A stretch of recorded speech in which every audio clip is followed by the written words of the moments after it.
अर्थपूर्ण शाब्दिक अध्ययनात अगोदर माहीत असलेल्या माहितीशी नवीन माहितीची सांगड घातलेली असते. या दोन्ही गोष्टींची जुळवाजुळव करणे असते. हे आसुबेल यांनी कोणत्या अध्ययन उत्पत्तीमध्ये मांडलेलं आहे? ओके, बघा आता डेव्हिड आसुबेल यांची अध्ययन उत्पत्ती कोणती आहे असा प्रश्न या ठिकाणी आपल्याला विचारलेला आहे.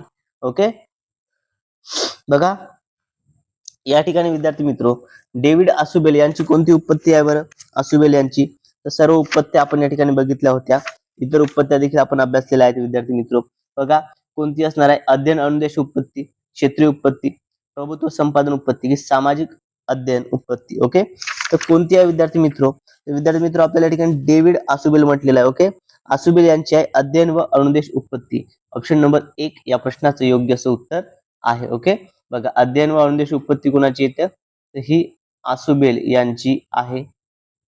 त्यानंतर क्षेत्रीय उत्पत्ती. ओके, क्षेत्रीय उत्पत्ती ही कोणाची आहे हे देखील तुम्हाला सांगतो. ओके, पहा क्षेत्रीय उपपत्ती जी आहे ही आहे कर्ट लेविन यांची. ओके, क्षेत्रीय उत्पत्ती कोणाची आहे?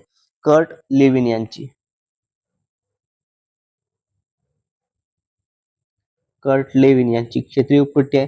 त्यानंतर प्रभुत्व संपादन उत्पत्ती डॉक्टर ब्लूम या मानसशास्त्रज्ञांची आहे. ओके, डॉक्टर ब्लूम यांची आहे प्रभुत्व संपादन उत्पत्ती. त्यानंतर सामाजिक निरीक्षण उत्पत्ती. ओके, सामाजिक निरीक्षणात्मक उत्पत्ती ही कोणाची आहे? अल्बर्ट बांदुरा यांची आहे. ओके, कोणाची आहे ही? तर अल्बर्ट बांदुरा यांची ही आहे. ओके, क्लिअर आहे सर्वांना? अल्बर्ट बांदुरा हे या प्रश्नाचं योग्य असं उत्तर आहे. बघा विद्यार्थी मित्र, अशा पद्धतीचे आपण जे आहेत मानसशास्त्रज्ञाच्या ज्या उपपत्त्या आहेत, ओके, या सर्व आधुनिक उपपत्त्या आहेत. या सर्व उपपत्त्या कशामध्ये येतात? या सर्व आधुनिक मध्ये येतात. ओके, या सर्व कशा आहेत? या आधुनिक उपपत्ती आहेत आणि या आधुनिक उपपत्तीमधील हे सर्व आपण बघितलेले आहेत.